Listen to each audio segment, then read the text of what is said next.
Sir ఇది నమస్కారం అమ్మా, చెప్పు. ఇప్పుడు లేడీ స్టార్ ఒక ట్రెండ్ సెట్టర్ సార్ కామెడీ జోనర్లో. అవును. సో అర్చన గారు మీ కాంబినేషన్ సూపర్ హిట్. సో ఈ షష్టి పూర్తి వరకు ఎందుకు ఆగారు ఆ కాంబినేషన్ రిపీట్ చేయకుండా? అది యాక్చువల్గా మీరు అడిగిన ప్రశ్నకి సమాధానం ఏంటంటే, నేను హీరోగా చేసే సినిమాల్లో చెప్పా ఇందాక అనుకున్నాక మన సంవత్సరానికి 12 సినిమాల్లో హీరోయిన్ పెట్టండి, ఇలాంటి అలవాటు మనకు లేవు, ఎప్పుడూ లేదు. అది ఎందుకు జరగలేదో తెలీదు. ఒకవేళ మేమిద్దరం జోనర్స్ వేరు, వాళ్ళ అమ్మాయి దాసి, నేషనల్ అవార్డు దాసి, ఆయన కెమెరామెన్ బాలు మహేంద్రతో డిఫరెంట్ నిరీక్షణ, ఆ యాంగిల్లో వెళ్ళిపోయింది. నేను వేరే యాంగిల్లో వెళ్ళిపోయాను. ఎందుకో మరి దైవికం ఏంటో నాకు తెలియదు, కానీ మేమిద్దరం కలవటం మాత్రం మళ్ళీ ఇదే.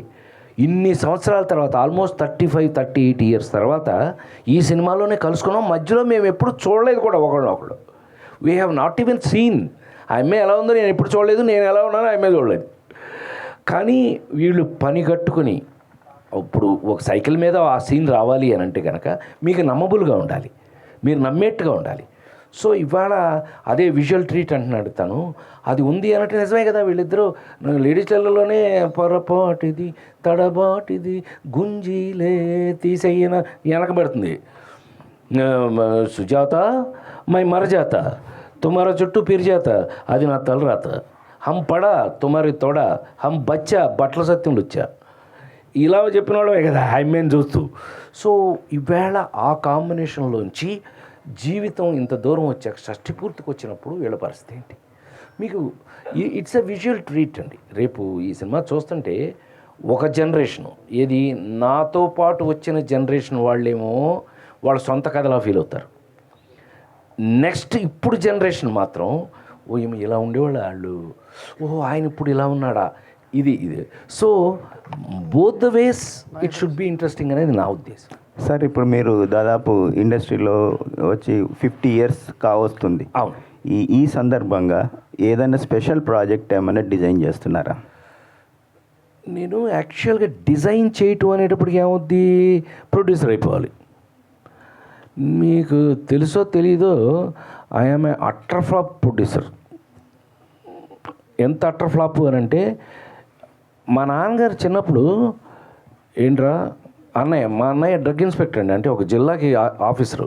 సో ఆయన బాగానే సంపాదిస్తున్నాడు కదా అని చెప్పి నేను ఇంజనీరింగ్ చదివేటప్పుడు నెలకింత, ఫిల్మ్ ఇన్స్టిట్యూట్ చదివేటప్పటికి నెలకు 500. ఏరా ఇంజనీరింగ్ అన్నావు, చదివావు, ఆ సర్టిఫికేట్ తీసి నా మొహన్ బారేసావు, ఆయన ఎమ్మడి పడి పెద్ద ఆయన ఎమ్మడి పడి వెళ్ళిపోయావు, రామారావు ఎమ్మడి పడి వెళ్ళిపోయావు.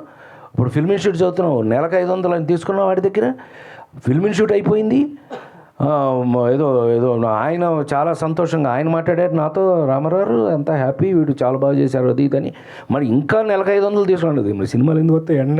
8 సంవత్సరాలు పట్టింది నేను కమర్షియల్గా సెటిల్ అవ్వడానికి. డబ్బింగ్లు దొరికిన తర్వాత నేను సంపాదించుకున్నా కొంచెం భోజనానికి. ఇంకా నెలకు 500 తీసుకుంటున్నా ఉంటాయి, ఏం తాగి తందనాలు ఆడుతున్నావా అన్నాడు మా నాన్నగారు.